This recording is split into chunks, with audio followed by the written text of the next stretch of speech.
Cover Havoc number 2. This is my final video for tonight.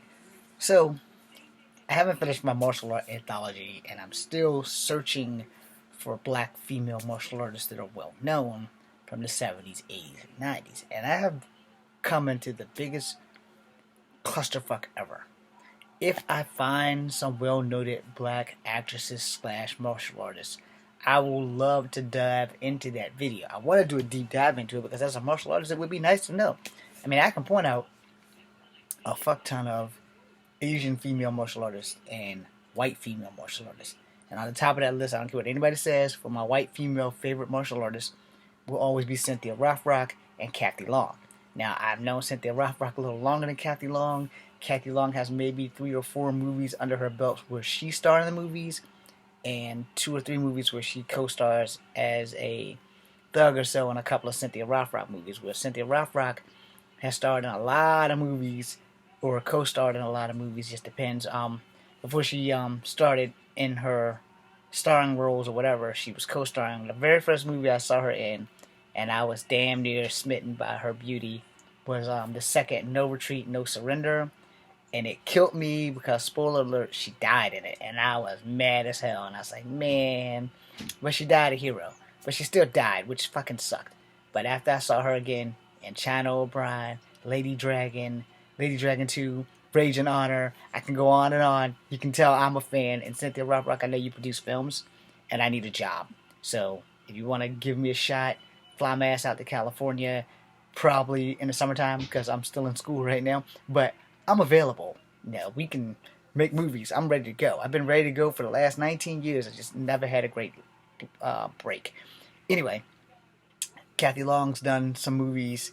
My favorite Kathy Long movie was Knights, K-N-I-G-H-T, where she's a vampire slayer and she fights my boy Gary Daniels in there, who people keep sleeping on, who he should have been as big, if not bigger, than Van Damme. Same thing with Olivier Gruner. People keep sleeping on those guys, man, and Thomas Ian Griffin. They just haven't been given the golden opportunities that some other martial artists have had. Well, I on the other hand haven't been given any. So this is about women, specifically black women in martial arts, and I have not been able to find any black women in martial arts. Granted, I named Pam Grier and I named Dobson. Well, I can't think of her first name. We're just gonna call her Cleopatra Jones. And in a lot of the old 70s exploitation films, those two were like top of the line for action female martial art leads, kind of. Cleopatra Jones for sure. Pam Grier did little, but not like fancy shit. But both of those women get high credit for what they've done back then. And then it's highly under the radar of how many female black martial artists are, because I can't find them. And I'm like, yo, it's Black History Month, and I don't have much time because today is what? Today is the 10th. So I only have like 10 plus more days to find black female martial artists from the 70s, 80s, and 90s. And I'm running into problems. Now, the only reason why I didn't add the female Power Rangers is because I don't have enough information about them doing martial arts. And those 2 female Power Rangers, or those 3 black female Power Rangers that I can recall, was Aisha and Tanya, and then the strong girl from Time Force. I don't recall anyone else female being black. Now, the Wild Force Rangers, the girl was Asian. And then Operation Overdrive, they were Asian, and other black characters were all male. So I'm like at a loss. I can add actresses Nakia Burgess and why can't I think of her damn name now? And the girl that played Tanya, who's now I can't think of her name. I knew her name in the other one. I couldn't think of Nakia's name in the other one. So I could add them, but like I said, I don't know if they were actually martial artists or just actors who got a little bit of skills training, and I don't know if they continued on with their practice. Here's the thing about martial artists versus martial artists who become actors versus actors who become martial artists. All right, most martial artists, we never stop practicing. Hella high water, we'll get a workout in. When you're an actor playing a martial art, you take yay so much training, and after the role is complete, you don't go back picking that shit up unless another role is needed where you have to go and you have to learn that stuff. Where us martial artists, us true dedicated martial artists who become actors, we don't stop training. Period. That's like life. The blood we bleed, the sweat we sweat, the food we eat is our martial art. And if you're not that kind of a martial artist, I don't know if I could put you on a list. And I'm not saying that these young women are not great, because while their runs on Power Rangers were short and effective, I can't really call them real martial artists. Now, granted, I met them at GalaxyCon last June, and I didn't get the chance to actually commute, because when you go to these panels, most of the time it's all about them talking about their adventures in their TV show versus them actually getting up and doing some demonstrations. And I got another video I'm going to make about that soon, but it has nothing to do with the Black Ladies or the Power Rangers or any of that shit.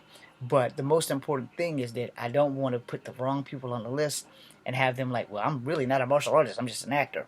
Where I, on the other hand, I've been doing martial arts since I was 7 years old, and martial arts is unequivocally my life, Now, the fact that I've never gotten a break and these videos are all you have of me, it's not doing me any good if no one's watching. You know what I mean? I have 78 beautiful followers, and I thank you all very much.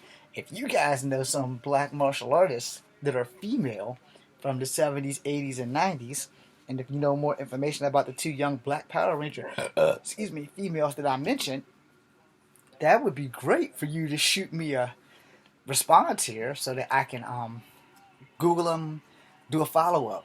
Because I really want to find some black female martial artists from the 70s and the 80s, and not just because they were in exploitation films, but, to know if they were actually just martial artists or just actors.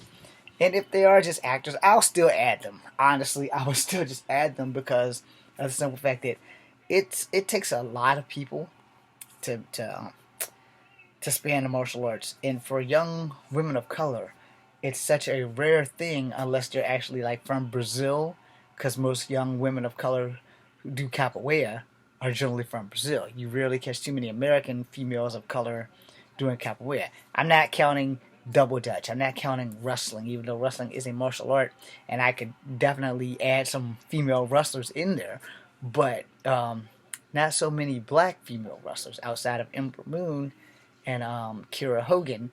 And Kira Hogan is mixed, so even though it does count, she's still mixed.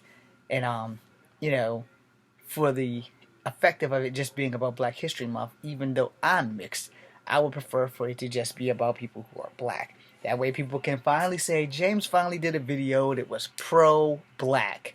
Understand? That way nobody would give me like, oh, well, you're just mixed, so you just do mixed issues. Mixed issues is everyone's issues, okay? Because we're all a little mixed, whether you genetically know it or not.